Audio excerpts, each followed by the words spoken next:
Those of you who do work on data and peace, you will probably know that we spend a lot of our time actually measuring the absence of violence, the absence of war, and much less time on sort of looking at peace. And recently it's becoming more and more of a personal obsession, this omission bias, that we don't really look at peace.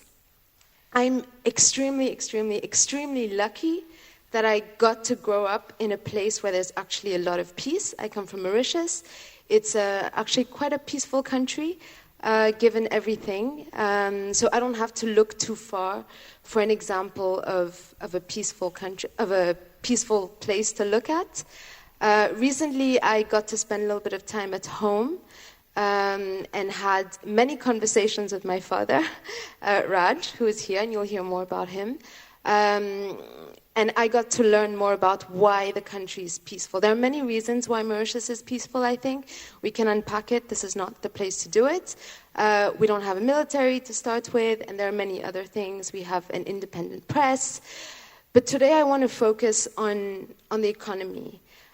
So I'm, again, very, very fortunate that I got to choose the vocation I wanted to do. I didn't have to choose a job based on job security. I got to pursue my passion in peace building. I didn't have to go for the job that I was guaranteed would give me a job. I mean, the studies that I was guaranteed would give me a job. This was not the case a generation ago.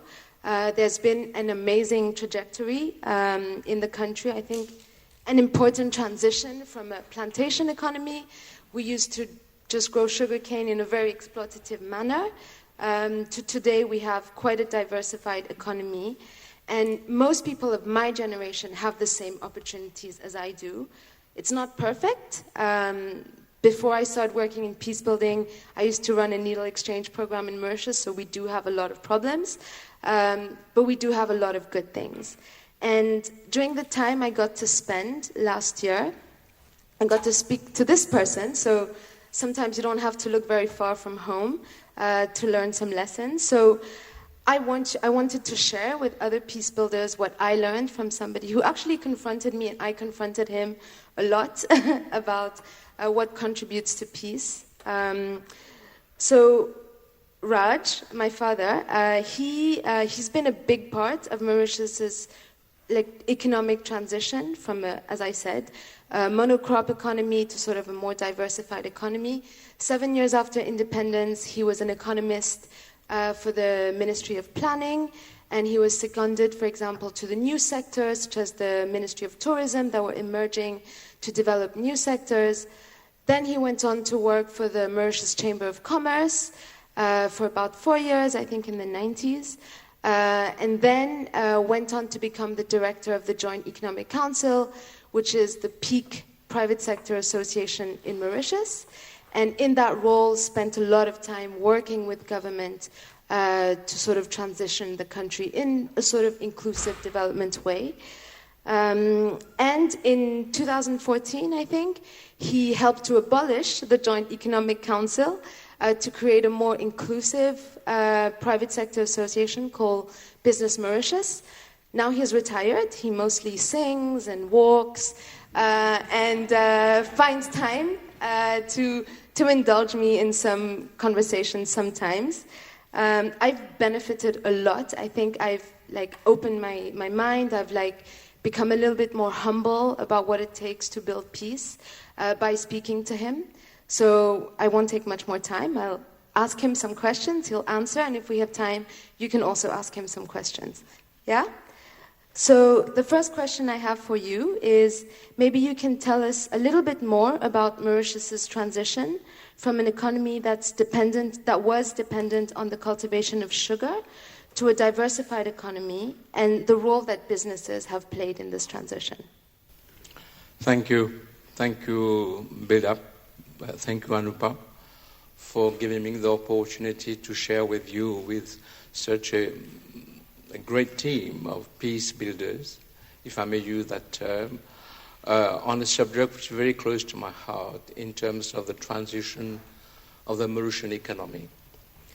More importantly, I think through Anupah, I also came to understand a bit that some of the work that we were doing at the level of the Joint Economic Council, that organization which was set up after independence to interface with policymakers, that we were indirectly contributing to peace. Having said that, I think it's important that someone has spent some years in public policy making and most of my lifetime within a business organization. It was extremely important to see to it that business, or the private sector as we call it in my country, could contribute in the construction of the economy. How in the construction of the economy we would increase opportunities for employment. When we became independent, unemployment was very high, investment was very low, monocrop economy, highly dependent on our sale of sugar, and how in that journey of our economy we were able to play an important role as private sector, business community, but more importantly also with the result, the impact on the economy of Mauritius. Generally, in this part of the world, in the part of sub-Saharan Africa, Mauritius is taken as a good example of economic journey, economic progress.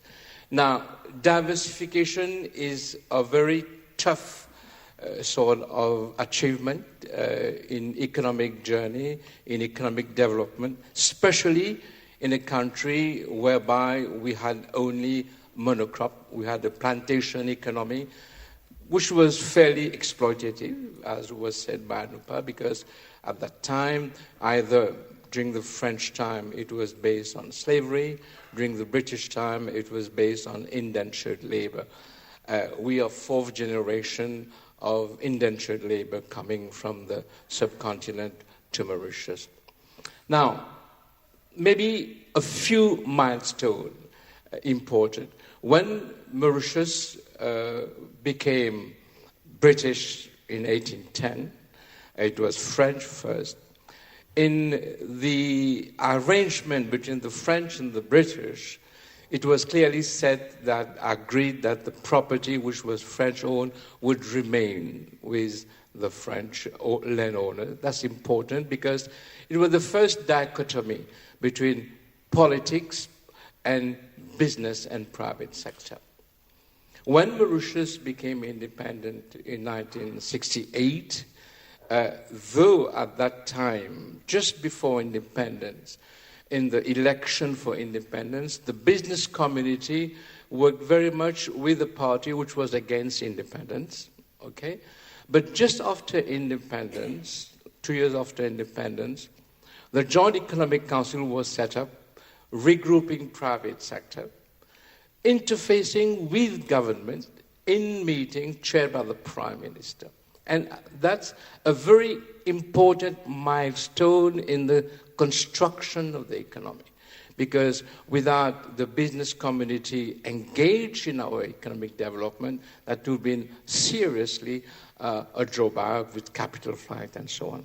So this was a first, I think, important continuity in terms of business being fairly independent from politics. And the organization which I led for 24 years, Joint Economic Council, really it was focusing on the business agenda and not taking political position. That was a very important component. And therefore, we, in our meetings, regular meetings, were pushing the agenda of economic development. Tourism, which today is an important component of our economy, Air Mauritius was launched, a partnership between private sector and government, with a leading private company and government giving guarantee for the purchase of the first airplane. That was in 1967, okay? Even before independence, that was important. Secondly, in the launching of the economic processing zone, it was a model built on a model of Taiwan, again with a private sector proposal to policymakers, and agreed having the export processing zone, which by mid-80s really created opportunity for full, almost quasi-full employment. Thirdly, if we look at also one sector which has emerged today called in the ICT, the BPO sector, again, it was a very clear partnership between the private sector and government, and also with our privatization of the whole telecom sector. What I want to say that these ideas were discussed in those meetings, and the investment came in, and that led to employment. Why I'm mentioning employment? Because it was an obsession in Mauritius. It was high unemployment with very low income. By the time we became independent, we had a 300 USD per capita. And today the economy has done really well, and we are around 10,000 USD per capita. The diversification was important. The engagement of the private sector was important.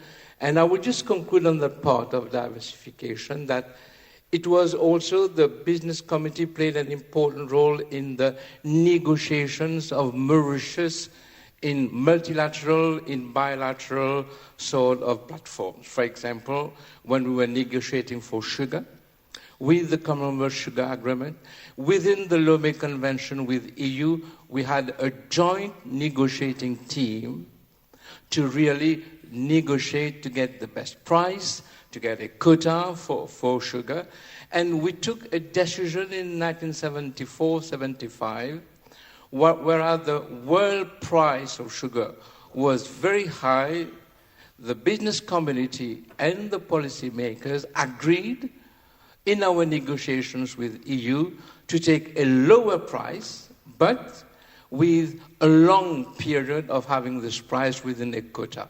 It was sort of really investing in time, because this was giving jobs in the sugar sector at a good price, and that was sort of a political decision, but implemented by the private sector. So there are a number of examples on which we can mention, but I thought when I was sharing this with Anupah that it was important to be able to engage in the economic journey, to create employment, to create wealth, at the same time to bring social stability, okay?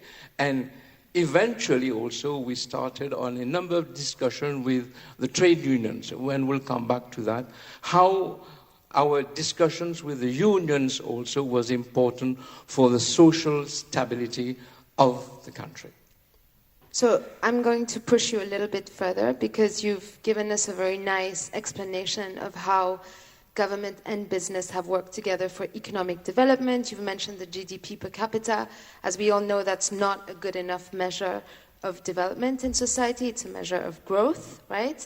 But what I want to know is, so Mauritius is a super diverse country. We have people of Indian descent, of African descent, of Chinese descent. We have many religions, people of European descent, all living together, and the potential for clashes, and there have been some at independence. We've also had a number of corruption scandals that have made the population angry, a number of setbacks. And also we know that the private sector is not always benevolent. They are interested in their profits. So my question is, it's great that there's been economic development. How do you defend that it wasn't a collusion between the private sector and the government to work together just for growth, just for sort of increasing the GDP of the country? What I want to push you further on is, can you demonstrate, can you push and show us that the private sector in Mauritius has also helped to contribute to sort of social cohesion, to also help us get through a number of shocks and setbacks that we've gone to? How can you say that this is a private sector? And obviously they're not homogeneous, but can you say that they've contributed to the public good, and maybe share some examples? Right. You know,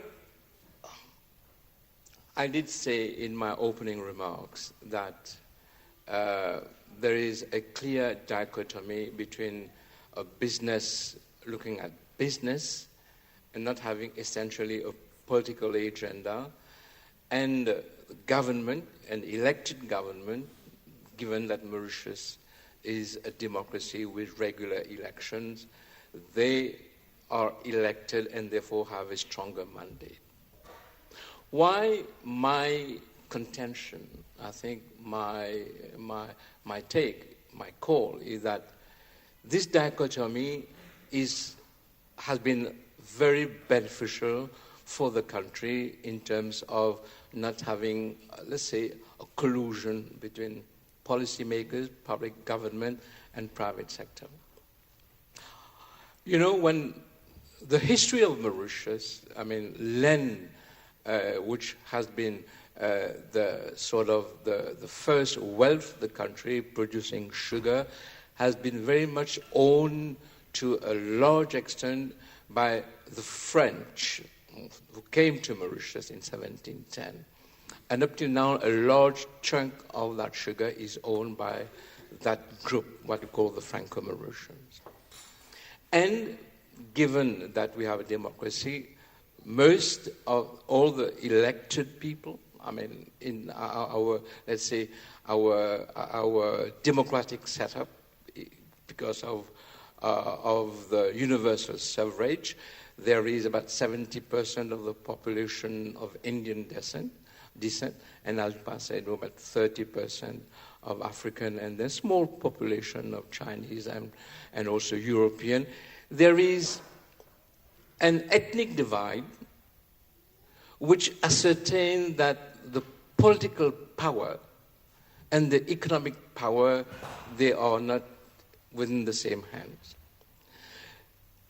It was important in the early days, and also the business community, the sugar sector understood that.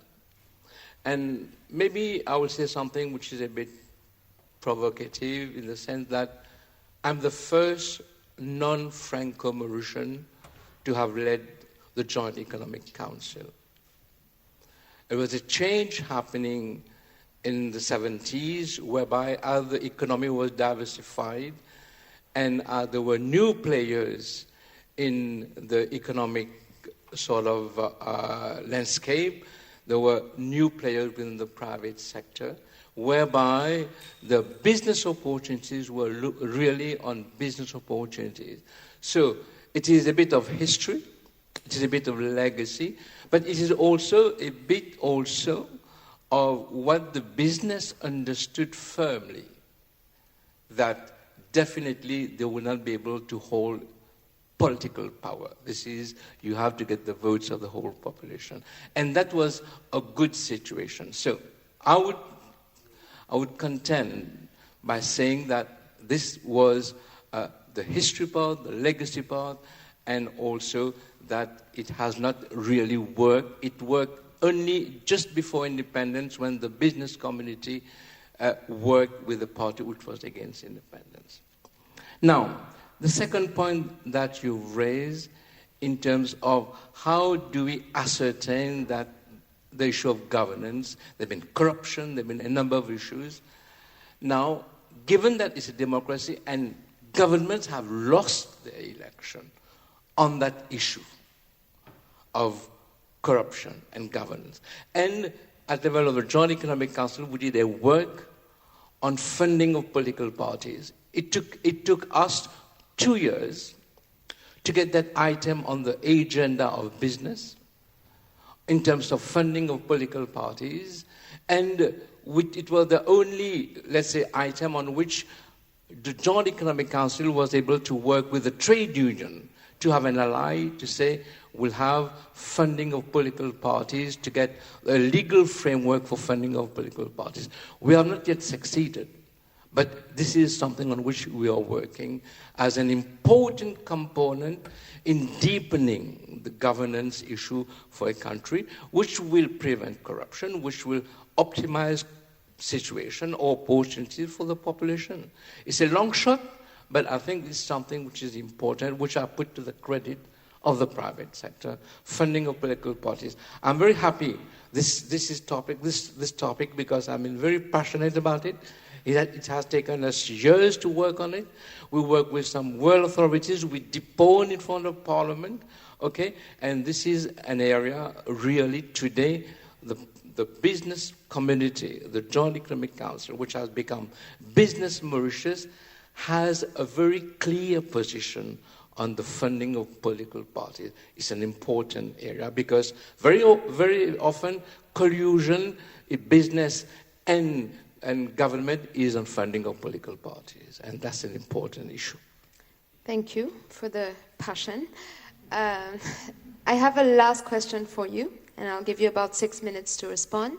So Mauritius is a very unique situation. It's a small country, 1.2 million people. We're insular, so we don't have a lot of cross-border threats. But what do you think are and a lot of people here, I would assume, wonder, how do we get other stakeholders to participate in this process called peace, which is an ongoing process? What are some of the replicable lessons you've learned that the private sector should do, or maybe that the private sector and businesses together and government should? What are some of the key conditions that need to exist for the private sector to be able to contribute to peace? 6 minutes. Well, I will try to do it in 4 minutes. One of my biggest challenges I had in my incarnation as a representative of business was in 1999, when the government passed a piece of legislation that 2% of profit should be used for CSR, corporate social responsibility. And that was a challenge because we didn't know how to do it.